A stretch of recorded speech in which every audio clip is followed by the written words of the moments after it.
Moscú no cree en lágrimas, de Gonzalo Fioreviani, editado por Clarís, la editorial del amigo Nelson Especchia, Nelson, a quien le enviamos un gran abrazo, y que además tiene un prólogo de Mariana Enríquez. Así que, bueno, un libro...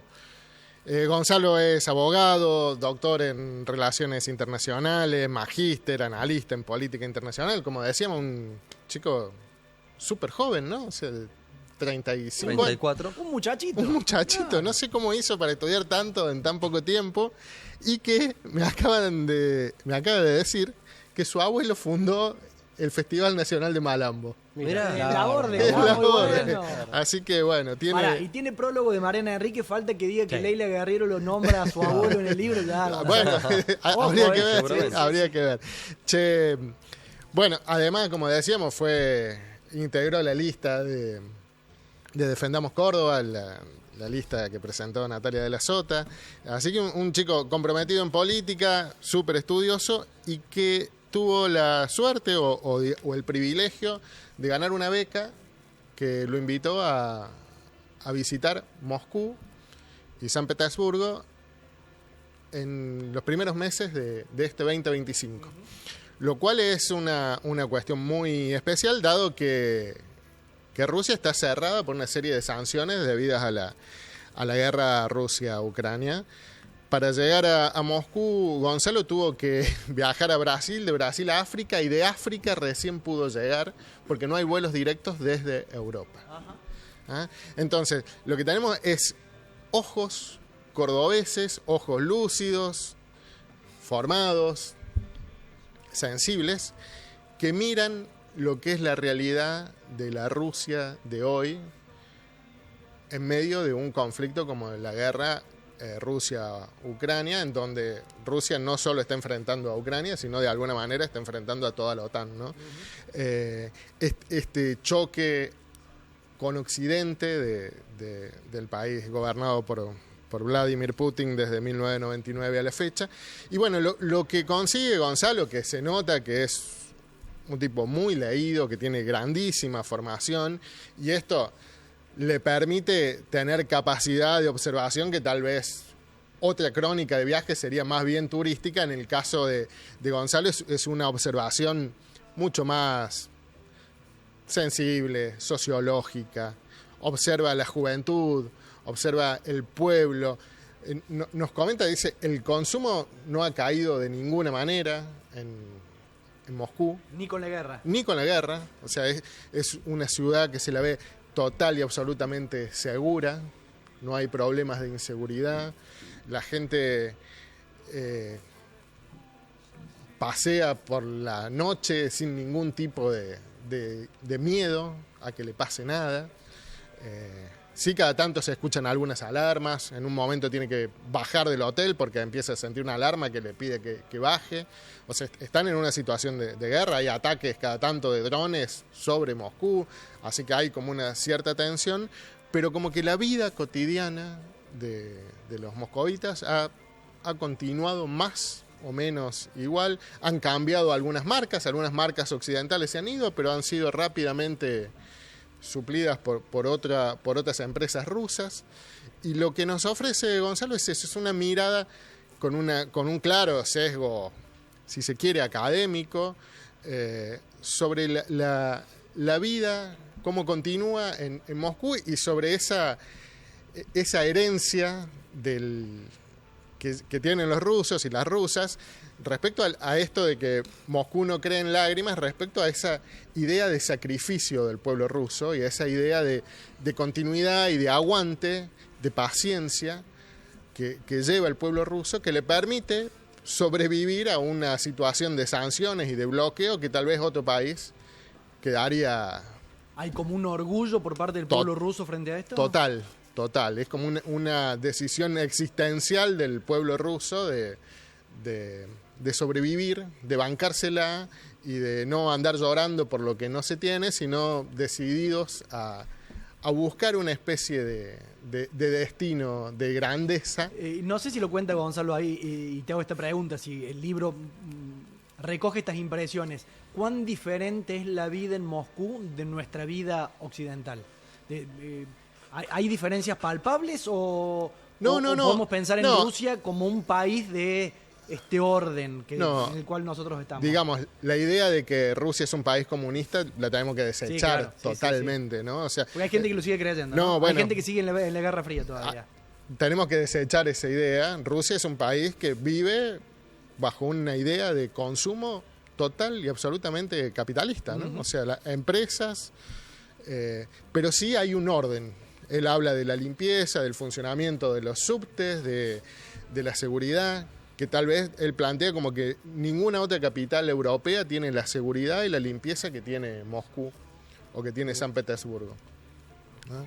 Habla de esa sensación también de los jóvenes, de una especie de nostalgia, pero no del comunismo, sino de una idea tal vez de orden, ¿ah? de una idea, de una perspectiva de vida ordenada que les brindaba el comunismo y que recién ahora están viendo, pero también habla Gonzalo Fioreviani de algunos silencios, ¿no? O sea, de un gobierno también autoritario, en donde hay muchas cosas de las que tal vez no se habla, digamos, ¿no? Es eso, es la mirada. Además, el libro está buenísimo porque si bien Gonzalo tiene esta perspectiva muy académica, una precisión en su escritura, no deja de ser una mirada cordobesa, en un momento muy particular, donde casi no hay turistas, por ejemplo. Dice que la gente en muchos momentos lo paraba para conversar porque no hay gente de otros países en Rusia, en Moscú. Entonces él tiene un diálogo que es muy complejo porque él habla inglés y otros idiomas, pero no ruso, que es un idioma muy, muy, muy complejo.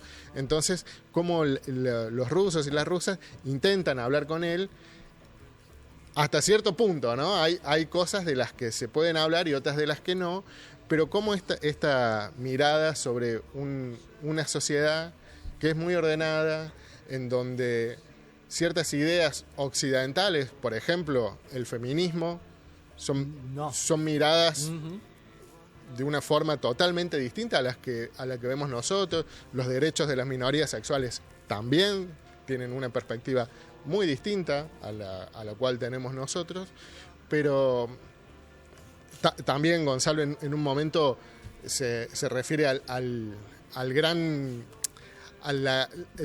herencia literaria rusa, ¿no? Desde Fyodor Dostoyevsky, en uno de los que más cita, pero cómo esa gran herencia también hace a la identidad rusa. Y en esto de la identidad, pues sé que te lo compartía un poquito, de pensar cómo hay, jugando un poco, ¿no? Por favor, que nadie se enoje ni nos permitamos... Ya hay 17 enojados. Sí. Nos permitamos jugar un poco y pensar como si fuéramos una cosa mucho más pequeña que Rusia, el país más grande del mundo en cuanto a superficie. Somos el séptimo nosotros, tampoco somos tan bueno, pequeños, ¿no? Puede haber ahí una... Puede haber, en cuanto a la extensión, sí. O sea, Rusia es un país muy, muy, muy extenso, el más extenso del mundo, Argentina el séptimo, el octavo más extenso del mundo. ¿Cómo puede haber algo que en esa extensión que impacte en la identidad del pueblo, tanto el pueblo ruso como el pueblo argentino? Rusia como Argentina son dos territorios en los cuales Europa fricciona. En el caso de Rusia, Europa fricciona con Asia. Sí. En el caso de Argentina, Europa fricciona con América, con la América originaria, si querés.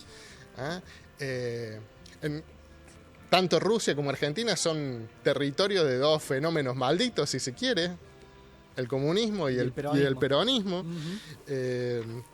Tanto Rusia como Argentina, también, lo digamos jugando un poco, tienen como esa idea de un destino glorioso, sí, ¿no? Sí, de pueblo elegido. De pueblo elegido. Y además, también, reitero, jugando un poco, una grandísima potencia cultural, ¿no? ¿Ah? Los rusos, ni que hablar, con Dostoyevsky, Tolstoy, Gogol, Chekhov, nosotros con Borges, Cortázar, el tango, Maradona. Ellos lo tienen a Gagarin, nosotros lo tenemos a Maradona. Pero tal vez eso haga que hay... Vos estás hablando de una hermandad ruso-argentina. Un juego. Pensemos que tal vez por eso hay tanta fascinación en Argentina por Rusia. No sé si en Rusia, tal vez estaría bueno preguntarle a Gonzalo, cómo nos ven los rusos Se interesan por Argentina. Sí. a los argentinos, ¿no? Si nos ven, si saben quiénes somos, qué hacemos. Pero yo sí siento que en Argentina hay una especie de fascinación con Rusia. El libro de Gonzalo es un claro ejemplo. Martín Baña es un gran especialista en Rusia, que tiene publicados varios libros. Vos me decías de otro, hay uno que se llama Rusia Hoy, recién publicado por Siglo XXI. Inde Pomeraniec, una analista internacional, tiene su libro Los rusos de Putin. Juan Forn, un gran amante de la literatura y del arte ruso, no solo de la literatura, del teatro, de la escultura, de las artes plásticas rusas. Entonces hay cierta hermandad o fascinación de los argentinos con los rusos. Ya le vamos a preguntar a Gonzalo qué opina, si los rusos, cómo nos ven los rusos a nosotros. De Juan Forn, es el último libro editado del propio Juan Forn, con las contratapas del página 12, dedicadas especialmente a rusos y rusas. A rusos y rusas, a artistas, sobre todo a escritores y escritoras, poetas, pero también a artistas plásticos, que Juan Forn se ve que tenía... También amaba, eran sus escritores preferidos los rusos. Así que, bueno, hay algo entre Rusia y Argentina. No queremos que nadie se enoje, pero hay algo entre Rusia y Argentina. Creo que Gonzalo Fioreviani también sufrió esa fascinación, me parece, y que visitar Moscú y San Petersburgo, que él dice que se quedó con más preguntas que respuestas, porque realmente es una sociedad muy compleja, como debe ser complejo para un extranjero llegar a Argentina y tratar de entender qué es el peronismo, por ejemplo, ¿no? Sí, claro, sí. Nosotros acá tampoco sabemos del todo qué es el peronismo, pero me imagino que para alguien que llega a Moscú o San Petersburgo, que son apenas 2 ciudades de un extensísimo país como es Rusia, imagínate, una cosa es Moscú y otra cosa es la Siberia, ¿no? O sea, es un país que ocupa varios continentes, ¿no? O sea, desde Europa hasta Asia. Así que creo que el libro Moscú no cree en lágrimas de Gonzalo Fioreviani es una excelente ventana para asomarnos a este país que tiene, salvando las distancias, algunas similitudes con Argentina, y que mirando este mundo nuevo que se abre ante nuestros ojos, está bueno poder asomarnos a esa Rusia, para tal vez poder asomarnos también a esta Argentina que nos resulta tan difícil de comprender como Rusia. Exactamente, muy bueno, muy bueno, muy bueno. Mencionabas todos los eslabones que hay entre Rusia y Argentina, y recordé a Rodolfo Puiggrós. Rodolfo Puiggrós, uno de los grandes pedagogos y dirigentes políticos argentinos, que formaba parte de una familia muy acaudalada, una familia millonaria. Siendo adolescente, Rodolfo Puiggrós, y formando parte de las élites argentinas, tuvo un viaje de placer en el Cap Polonio, así se llamaba el barco, que era un viaje, insisto, para millonarios. Y ese adolescente, Rodolfo Puiggrós, en viaje de placer llegó a la Moscú soviética y cambió para siempre su mirada sobre los millonarios, sobre los pobres y su ideario político, lo que lo llevó a ser finalmente a Rodolfo Puiggrós y a su hija Adriana, también gran pedagoga, lo que fueron para la historia del siglo XX los Puiggrós, ¿no?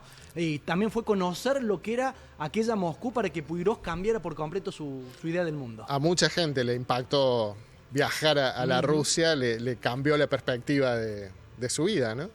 Así que, bueno, nos asomemos a ver que esa Rusia a la que viajó Puiggrós es muy distinta a la Rusia de hoy, ¿no? Pero bueno, nos asomemos a ver qué pasa con los rusos. Antonio Ibero, muchísimas gracias. Un gusto como siempre.